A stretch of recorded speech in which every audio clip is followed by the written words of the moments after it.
जैसे ये धीरेन्द्र शास्त्री। अब सवाल ये है कि मैं दावे से कहता हूं इसके पास कुछ भी नहीं है, कोई शक्ति नहीं है। मैं उसे ना चैलेंज करता हूं, चैलेंज यहां लाइव में। वो कहता क्रिश्चियंस के पास कुछ है तो आओ मेरा सामना करो, एरिया भी तेरा, स्थान भी जहां तू चाहता है, 5 ऐसे बीमारों को ले आना। हालेलुया, सबको जय मसीह की। हमारे आत्मिक पिता सुखपाल राणा जी ने वो धीरेन्द्र शास्त्री को कैसे लाइव मीटिंग में चैलेंज किया, आइए देखते हैं उसका पूरा वीडियो और हम समझ लेते हैं। सबको वीडियो को पूरा देखना और राय रखना आपका। धन्यवाद। Praise the Lord. अपने आप की चौकसी करनी है, क्योंकि बाइबल में एक जगह पर लिखा है तू श्रापित भी खुद होगा और आशीष भी तू खुद होगा। खुद का मतलब ये तेरे मन के ऊपर है। तू आशीष की बातों को, आशीष के लिए उन विषय को जो परमेश्वर ने कहा है, उसकी आज्ञाएं हैं, उसको ध्यान दे रहा तो तू आशीष पाएगा। लेकिन कुछ लोग वचनों को, आज्ञाओं को तोड़ देते हैं ना, कई चीजें आगे पीछे कर देते हैं, उससे हमारा जीवन क्या हो जाता है, श्रापित होता है। आमेन। इसमें एक पॉइंट है। पॉइंट क्या है? जैसे वो बाबा है ना बागेश्वर धाम का, धीरेन्द्र शास्त्री, तो उसने एक तो हालेलुया के शब्द को, पवित्र शब्द को अनंत मजाक से बोला ना, मतलब उसका अपमान किया, और काफी समय से वो बड़ी चर्चा में है। क्या करता है वो? ऐसे ही उसका सत्संग लगता है, उसमें जो भी परेशान लोग इस सोच से आते हैं कि बाबा जी की कृपा से हमारा क्या होगा, भला, तो वो एक पर्ची लिखता है। ऐसे जो भी उसको लाया जाता है बोलता है ये तेरे जीवन में, ये जीवन में तेरी प्रॉब्लम है, तो जा, आज से ये तेरी प्रॉब्लम खत्म। लेकिन मैंने नहीं देखा उसके जो भी वो धाम लगाता है कि जितने लोगों की उसने पर्ची निकाली, बाद में उनकी गवाही दी गई हो कि हाँ ये उनकी चंगाई होगी, ये इनका भला हो गया। मैंने ऐसे नहीं देखा, ठीक है। लेकिन हम लोगों को वो हमेशा से बोलता है, परमेश्वर के लोगों को, क्रिश्चियंस लोगों को, कि ये झूठे हैं। ये मतलब भोले वाले लोगों को लालच देकर ऐसी झूठी मनगढ़ंत कहानियां बनाकर कि ये हो गया वो हो गया, ऐसे कामों से लोगों को फुसलाकर क्रिश्चियंस बनाते हैं। जबकि एक चीज आप लोगों ने सीखनी है। सबसे पहले मैं ये बाद में बताऊंगा आपको चीज यीशु के बारे में। कभी आप सुनते थे तो क्या महसूस होता था, ये क्या रास्ता है? आपको इसके बारे में बुरा लगता था सुन के या अच्छा? अच्छा नहीं लगता था। अच्छा नहीं लगता था ना जी। ये चीज सुन लो आप लोग। ये जब आप बीमार भी थे तब भी अच्छा नहीं लगता था, है ना? नहीं लगता था। तो जब आपके पापा जिंदा थे, ठीक ठाक थे, तब तो और अच्छा नहीं लगता था, नहीं लगता था, है ना? आपने इस बात पर ध्यान देना है, ठीक है। सोच कर देखो, ये रास्ता अच्छा नहीं लगता था। क्यों?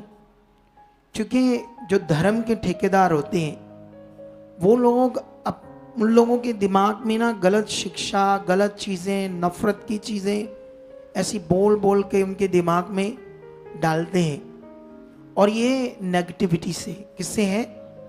अब सोचने वाली बात है, पूरी पृथ्वी पर जो लोग हैं उनको अलग अलग ईश्वरों ने बनाया, अलग अलग भगवानों ने बनाया है, या एक ही परमेश्वर ने बनाया? ये पहले सोचना बड़ा जरूरी है हमारे लिए। ये दुनिया को समझना क्या है, बड़ा जरूरी है कि हम सबको एक ने बनाया है या अलग अलग है बनाने वाले? हम सबको बनाने वाला एक है, ठीक है। जैसे आप किसी भी धर्म की बात लो तो उसमें अगर उस धर्म में ऐसे कहा जाता है कि वो इनविजिबल गॉड, जिसको हम देख नहीं सकते, जिसने जन्म नहीं लिया सबके ऊपर, जिसको कभी किसी ने नहीं देखा, अगर ऐसी बातें हैं तो वो ठीक कर रहे हैं उसके लिए बातें, उस परमेश्वर परमात्मा के लिए ये तो ठीक बातें हैं, लेकिन वो क्या है, उसकी पहचान क्या है, वो कौन है, ये लोगों को समझ नहीं आता, जिसकी वजह से वो अपने बनाने वाले से क्या रहते हैं, दूर।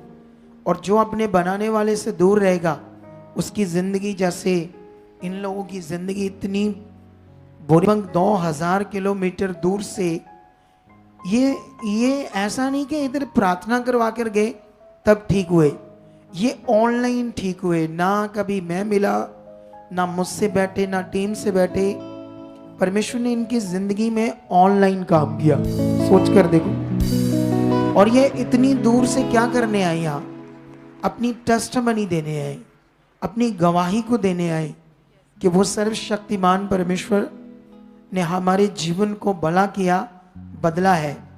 अभी आप कब से देख रहे हैं यीशु मसीह से, कब से जुड़े हो? 1.5 साल से। 1.5 साल से।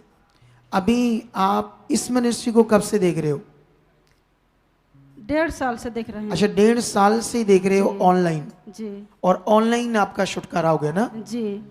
तो सोच कर देखो परमेश्वर की ताकत।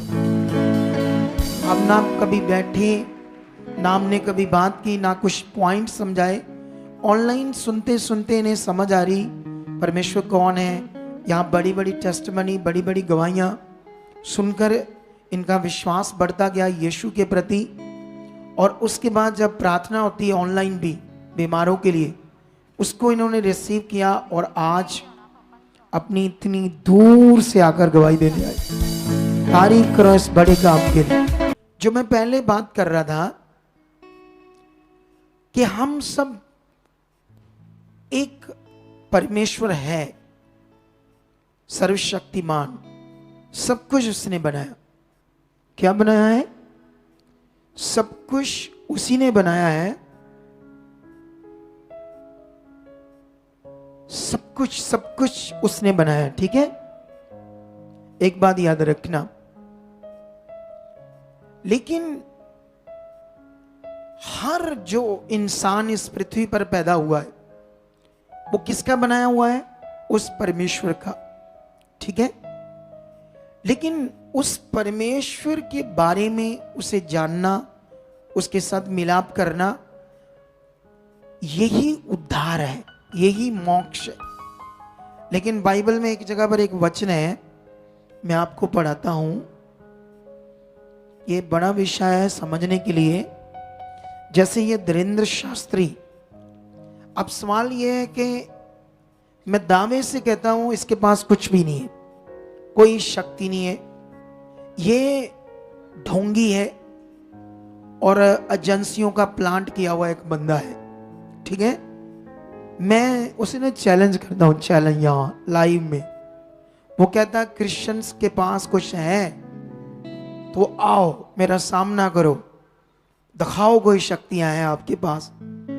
मैं उसे ना आज इस पुलपट से सच्ची लाइव में बोलकर चैलेंज करता हूं, ठीक है। उसको बोलता हूं कि एरिया भी तेरा, स्थान भी जहां तू चाहता है, 5 ऐसे बीमारों को ले आना, ऐसे बीमारों को, 5 बीमारों को, और बुरा हाल हो उनका, ठीक है। स्थान भी उसका, मैं जाऊंगा वहां, वो भी आएगा वहां, ठीक है। चैलेंज ये है कि तू भी अपना जो भी तेरे पास उनको ठीक करना और मैं भी करूंगा, और देख लेंगे सच्चा परमेश्वर किसके पास है। ये चैलेंज है इसको। लेकिन सवाल ये है कि ये बात लोग काट कर इतना फैला दो यूट्यूब, सोशल मीडिया के द्वारा, कि बात उस तक जानी चाहिए, उसको पता लगना चाहिए कि किसी ने हाँ तेरा चैलेंज एक्सेप्ट किया है। लेकिन वो जो भी बीमार होंगे, मुझे 1 घंटा चाहिए उनके लिए दुनिया के सामने लाइव। मैं आधा पौना घंटा कुछ बातें बताऊंगा। मैं जानता हूं वो लोग कभी भी यीशु पर विश्वास नहीं करेंगे, लेकिन मैं कुछ जो भी सिखाऊंगा, क्योंकि परमेश्वर लॉ के हिसाब से काम करता है। बस 1 घंटा चाहिए वहां, या आधा घंटा चाहिए, उसके बाद देखना फिर खुदा जिंदा है या नहीं। हालेलुया। 1 कुरिन्थियां ये 1:19 पढ़ता हूं मैं। ऐसे लिखा, मैं ज्ञानवानों के ज्ञान को नष्ट करूंगा और समझदारों की समझ को तुच्छ कर दूंगा। ये दुनिया रचने वाले परमेश्वर ने कहा। ये वो ज्ञानवान जो जैसे धीरेन्द्र शास्त्री, ऐसे और भी हो सकते हैं, जो जहर उगलते हैं है ना, जो इंसानियत से प्यार नहीं करते, क्योंकि यहां सबसे बड़ा धर्म है इंसानियत। अगर कोई संत है तो इंसानियत से प्यार करे, इंसानियत से प्यार करना सिखाए। लड़ना झगड़ना ये बातें नहीं, क्योंकि एक दिन सब मर जाएंगे और न्याय होगा। ये नहीं पूछा जाएगा तेरा धर्म क्या है, तू हिंदू है, तू सिख है, तू क्रिश्चियन है। ये तो मतलब ही नहीं कोई है।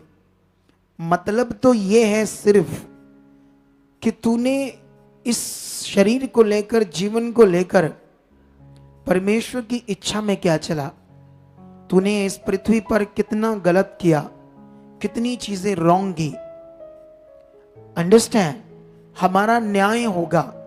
जो परमेश्वर को नहीं जानते उनके कामों के हिसाब से न्याय होगा, और जो परमेश्वर को जानते हैं उनके सारे, यीशु मसीह ने हमारे पापों से क्या किया? प्रायश्चित किया।